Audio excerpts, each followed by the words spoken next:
Olá, eu sou Luiz Henrique Pavan e hoje eu gostaria de saber sobre as árvores que estão podres na nossa cidade e que mesmo com o pedido de corte, não existe transparência em relação à fila. Primeiramente, quero cumprimentar todo mundo que está acompanhando esse nosso podcast. E a questão das árvores é uma pergunta recorrente que eu recebo, até porque, como engenheiro e ligado às organizações de meio ambiente, a gente acompanha muito toda a problemática das nossas árvores em Maringá. Maringá é a cidade de árvore do mundo, sou apaixonado pelas nossas árvores, luto por elas.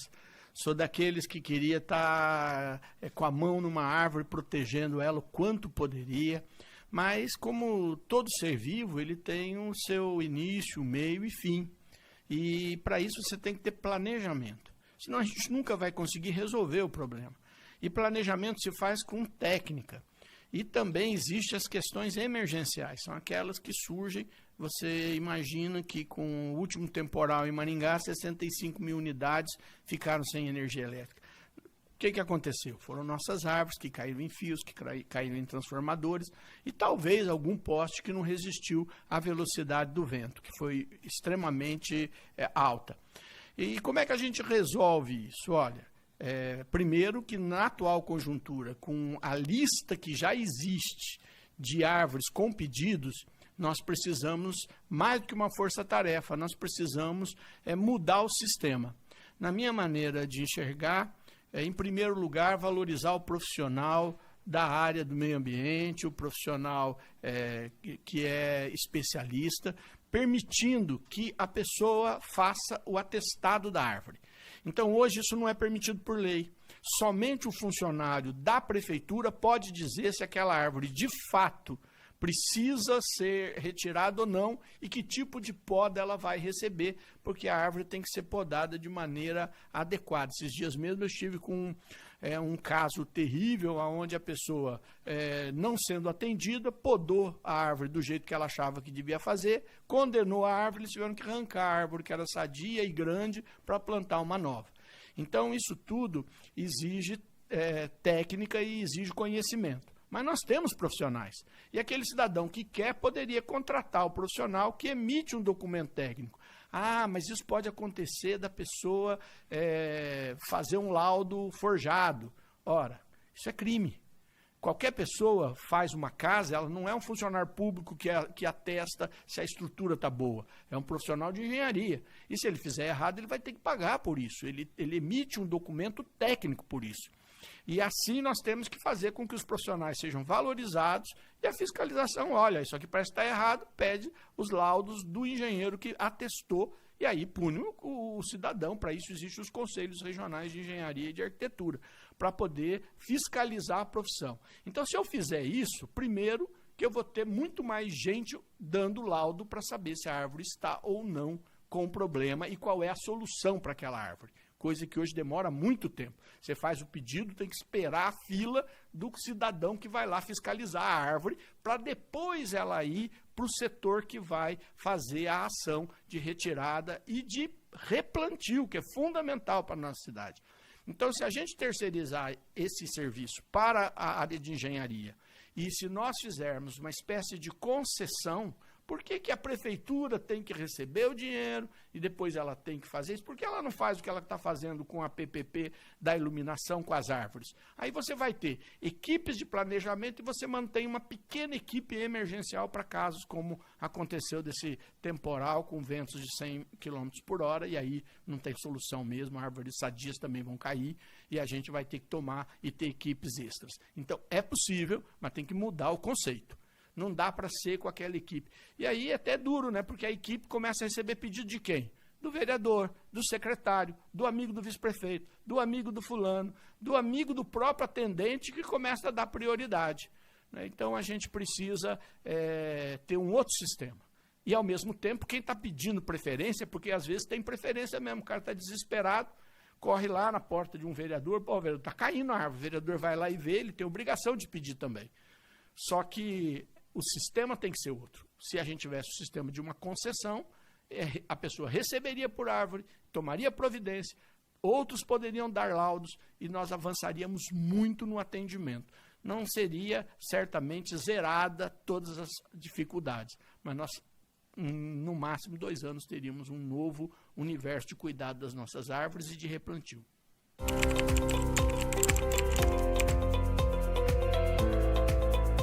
Então, nós temos aí uma situação que precisa ser bem estabelecida entre os pontos turísticos que existem e que precisam ser criados. Maringá tem uma capacidade de transformar áreas urbanas em áreas turísticas. Quer dizer, nós hoje temos um bairro como sendo talvez o lugar mais visitado nesse momento, que é um bairro de alto padrão, que não está nem construído ainda, mas que o povo vai lá porque está bonito, porque a rua está bonita, porque o jardim, porque a árvore, porque o café que tem ali, porque tem uma área para as pessoas brincarem e virou turístico. Né? A gente pode explorar isso? Pode. Daí você vai ter também o Parque Tecnologia, que está em construção e que vai ter toda uma área lúdica de tecnologia, de Wi-Fi gratuito, de não sei o quê. E assim nós temos que avançar. Nós temos a rota do café, nós temos a rota da cerveja artesanal, a gente pode criar outros sistemas e fazer de Maringá uma cidade, o mês da música, além das tradicionais, como Natal, Expo Ingá. Então a gente tem capital turístico para poder investir.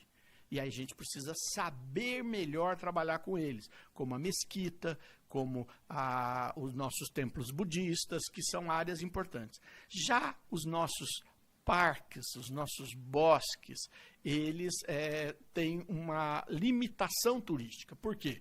Porque o Parque do Ingá nasceu para ser uma visitação turística. Chegou a ter shows lá embaixo, mas depois ele foi mudando para se tornar uma área verde de preservação permanente. Ora, o que nós queremos? É uma área de preservação ou é uma área de exploração turística? Se for uma área de exploração turística, aí você vai pôr pedalinhos, vai pôr arvorismo, vai pôr uma porção de ações para a população utilizar. Mas aí ele não é mais uma área de preservação permanente. Não, nós queremos que seja uma área de preservação permanente, o que a lei já existe, a lei já define isso.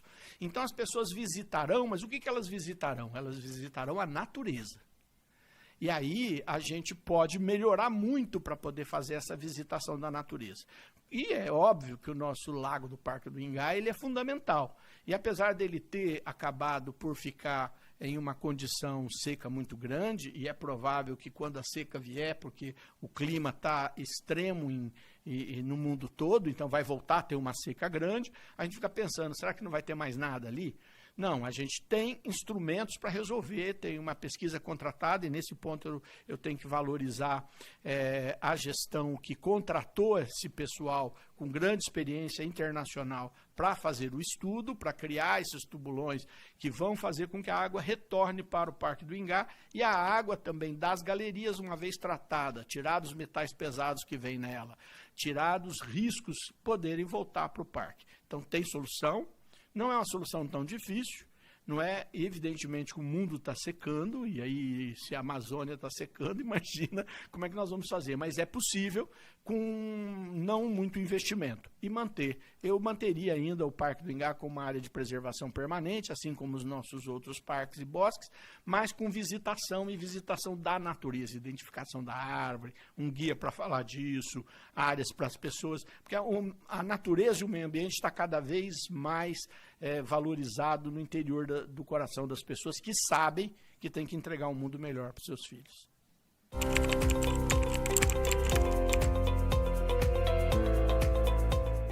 Olha, essa questão das multas, ela me incomoda certamente, né? Primeiro, a legislação federal, eu acho que a gente devia cada vez mais conhecer as atribuições dos nossos responsáveis. A legislação federal deveria dar mais autonomia para o município, né? A gente fica muito atrelado às decisões que são do CONTRAN, as decisões nacionais para serem cumpridas. Então, se você precisa diminuir a velocidade colocando um quebra-mola, não pode. Você quer fazer uma faixa elevada, não pode. Você quer fazer, não pode, porque daí o Ministério Público, porque tem uma exigência assim, ou assado.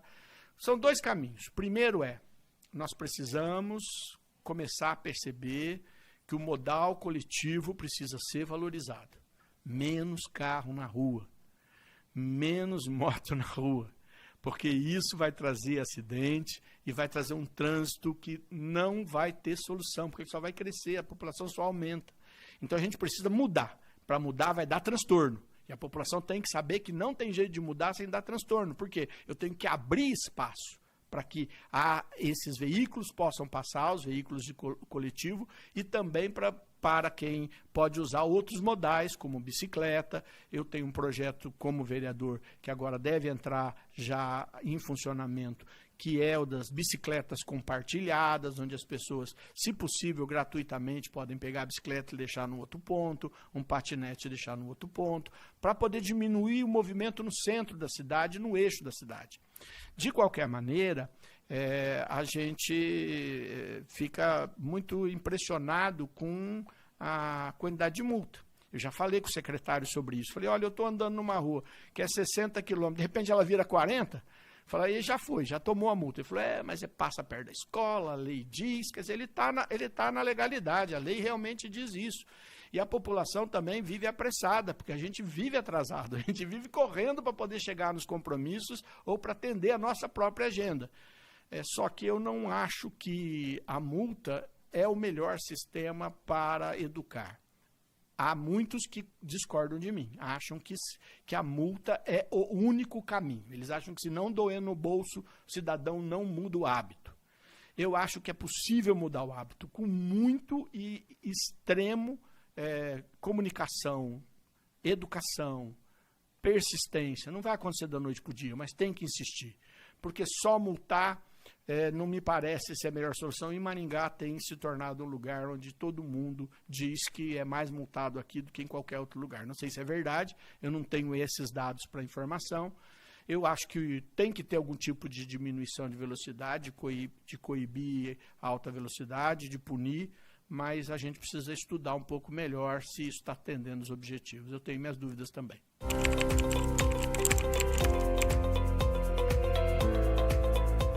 Olha, essa pergunta é corriqueira, né? A princípio, achei que o prefeito, quando disse que ia fazer, era um dia muito quente, ele estava em Porto Rico, e é uma delícia Porto Rico, não está tão longe daqui, a gente tem aí outras áreas de lazer próximas de Maringá, no Rio Ivaí. E eu achei que era assim, para dizer, Maringá é tão maravilhosa, né, que só falta ter uma praia. E sempre diziam isso, diziam que ali do lado da catedral iam fazer uma praia. O povo sempre visualizou a praia ali, né? Ou então no Parque do Ingá, aquele litoral ali. Era uma coisa lúdica, uma coisa emotiva e uma coisa para dizer, minha cidade é tão maravilhosa que só falta isso. Mas depois isso acabou avançando. Eu, particularmente, penso que não é uma boa solução para o lazer do cidadão maringaense. Não posso dizer aqui que o prefeito não investiu no lazer. Nós tivemos shows, nós tivemos viradas, nós tivemos eventos onde a população curtiu e foi investir dinheiro público nisso. Tem quem critique isso. Eu acho que não. A gente tem que dar isso para o povo. O povo tem que ter a oportunidade, lugar de encontro. Mas nós temos praças maravilhosas. É só dar uma melhorada em tudo isso. Se for para deixar o pessoal ter um pouco mais de área molhada, né? Vamos arranjar outras soluções. E nós temos os nossos parques olímpicos, os nossos parques esportivos, onde a gente pode aquecer piscina, a gente pode abrir piscina no fim de semana, a gente pode levar o povo para esses lugares. E aí nós vamos ter perto da sua casa, com atendimento, uma solução muito mais adequada do que uma praia que vai ficar longe da sua moradia, você vai ter mais transporte, mais gente se mobilizando, vai ter que ter vigilância sanitária, vai ter que ter atendimento e cuidado sanitário, vai ter que ter posto médico, vai ter que ter mais segurança, que a gente já não tem o efetivo suficiente para fazer a segurança adequada. Então, eu particularmente sou totalmente contra essa forma de investimento. Acho que outras seriam melhores.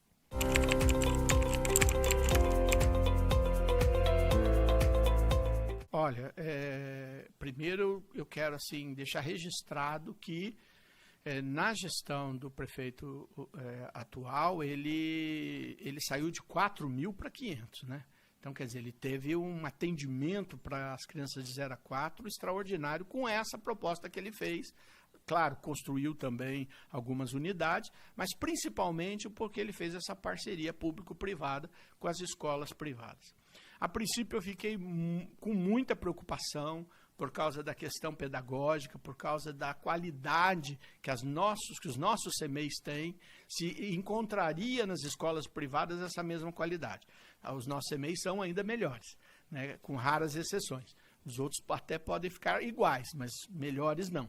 Acredito que a gente tem que continuar nessa toada, continuar com essa parceria, podemos fazê-la com um instrumento de fiscalização, de cuidado melhor com a merenda, de cuidado melhor com tudo isso, para poder atender. Continuaria apostando nessa vertente, mas não deixaria de fazer escolas completas, como, por exemplo, a Geraldo Altoé. As escolas que foram feitas, as últimas, elas têm uma estrutura fantástica, mas elas são feitas para serem escolas de tempo integral e para não serem só de 0 a 4 anos, não são só CMEIs. Isso a prefeitura deverá continuar fazendo.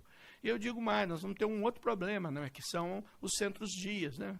Ou, para não dizer, as creches dos idosos, cada vez aumenta mais essa população. Então, nós temos que arranjar soluções para ela também, que talvez siga na mesma linha da parceria que foi feita para com as crianças, fazer para com o idoso também. Além de que com mais investimento e cuidado para que o idoso tenha também aquele centro-dia e também a casa do idoso, porque Maringá já tem um déficit e um problema seríssimo, e com a pandemia, muitos idosos não conseguem mais pagar o aluguel, já perderam as suas casas, vão virar morador de rua. Então, a gente tem um problema muito sério. Vão para as casas, os filhos não podem mais atender, são pessoas que não têm renda para poder assimilar os seus idosos. A gente precisa de solução. Então, a solução, para mim, é continuar com essa parceria com as empresas privadas, ampliando, mostrando segurança. Porque quem é que vai investir em fazer um atendimento para as crianças privado se amanhã acabar? Falar, o próximo prefeito acaba com tudo. Como é que o cara vai investir? Ele não vai investir. E eu acho que a gente tem que investir sim, fazer com que haja segurança. Aí a pessoa vai investir, nós vamos ter bons CMEIs e vamos ter boas escolas.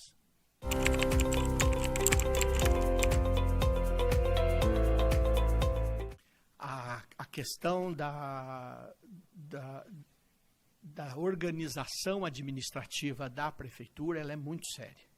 A gente precisa olhar e ver o que a gente precisa assumir responsabilidade como poder público e aquilo que a gente precisa apenas fazer o gerenciamento, o acompanhamento para poder ser bem executado por terceiros. Então, para mim, educação é fundamental, né? E a gente poderia avançar mais na educação, com servidores públicos que têm experiência e, ao mesmo tempo, com uma melhor conexão com o Ministério da Educação, porque você não faz mudança local se o Ministério não autorizar. Então, a gente precisa avançar muito nessa relação. A saúde também é tripartite, nós temos a gestão integral, temos um problema sério de pouco recurso que vem do Estado. A maioria do recurso está vindo da União ou do município, o Estado está vindo quase nada, ninguém fala isso, parece que está todo mundo dormindo em berço esplêndido, não está percebendo que são 200 e poucos milhões do governo federal, 200 e poucos milhões do governo municipal e 35 milhões do estadual. Então tem alguma coisa que não está encaixando nessa distribuição de dinheiro. E essas secretarias são fundamentais e têm que ser cuidadas e feito a gestão de forma pelo executivo. Agora, outras áreas, elas precisam diminuir. Não é? Eu não preciso passar o resto da minha vida com uma pessoa que vai envelhecendo, limpando as nossas ruas. Eu preciso ter instrumentos de terceirização desses serviços todos e diminuir a capacidade e a quantidade de pessoas. E certamente a gente vai ter muito para fazer isso. Com isso, nós vamos ter secretarias menores e especializadas. E, nesse ponto, eu acho que o prefeito acertou na criação de algumas. Mas há outras que não deveriam continuar tendo, porque elas perdem o seu sentido de existir. Poderiam ser elementos dentro de outras secretarias. Então, esse é o aspecto que vai exigir da gente uma reforma muito grande e um olhar muito grande. Eu, particularmente, gostei quando, nessa última administração, foi diferente da primeira, o prefeito criou a figura do superintendente. Só que não pode ser mais dois cargos de confiança, né? tem que ser um secretário que tem uma visão política, e eu acho que o secretário tem que ter visão política, ele precisa atrair dinheiro, ele precisa se relacionar bem, ele precisa conseguir aparar as arestas políticas. Mas tem que ter um superintendente totalmente técnico que saiba fazer o serviço e domine aquele serviço. Uma secretaria pequena não precisa ter o superintendente, porque ela é tão pequena, aí só tem cargo. Mas numa grande você precisa ter, e essa pessoa precisa ser extremamente técnica e competente.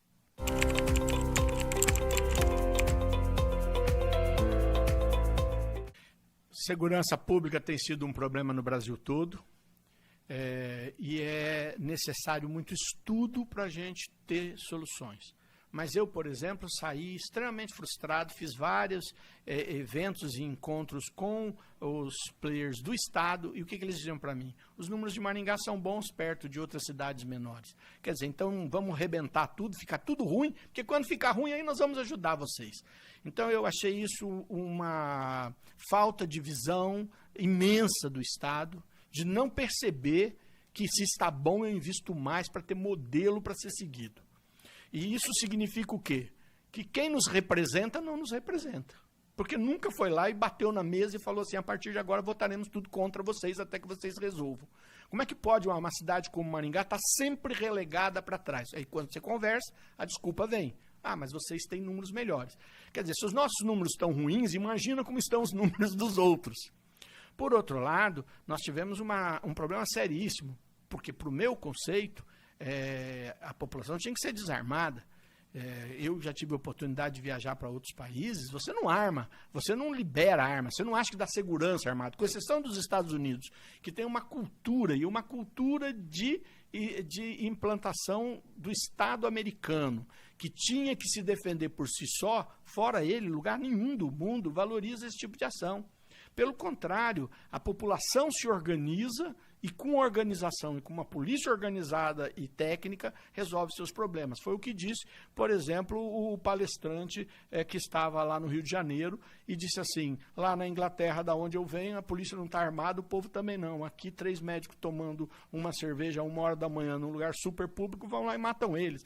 Ah, mas confundiu com um miliciano. Não tem nada a ver, não tem segurança nenhuma. Não tem segurança, não tem proteção. Como é que a gente resolve isso?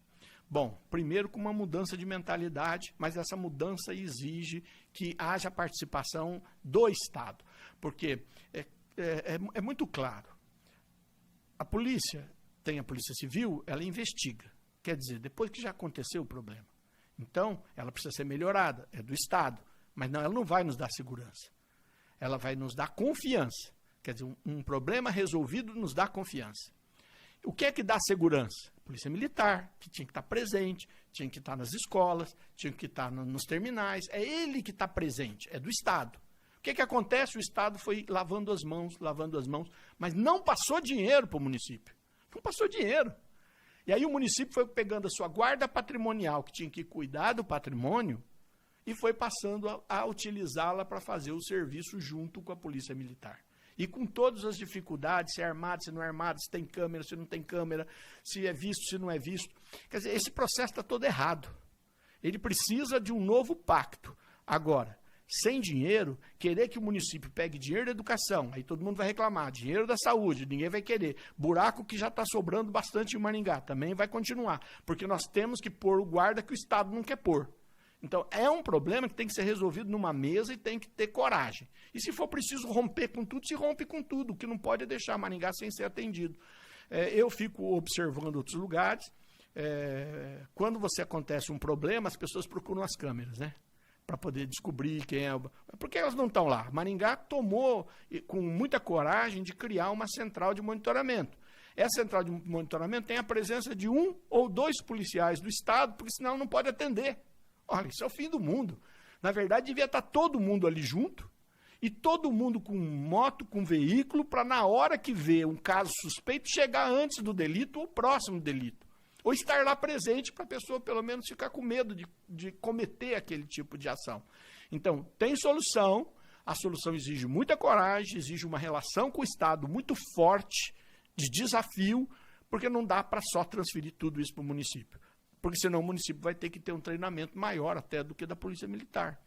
Agora, nós podemos ajudar com isso.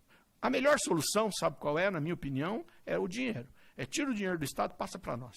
Aí se a gente não fizer direito, aí a população vai lá e tira prefeito, põe prefeito, faz o que quiser. Agora, querer que faça o serviço e nunca dá dinheiro, e o Estado ficar lá conversando, e veja, nossos policiais são excelentes, eles não são ruins, são muito bons. Só não tem estrutura, capacidade e quantidade necessária para fazer o cuidado de uma cidade de quase 500 mil habitantes. Tenho certeza de que a gente tem solução para os nossos problemas e nem todas serão realizadas de forma imediata. Elas precisam ser implantadas e alguém precisa ter coragem de fazer isso, mesmo que dure mais tempo.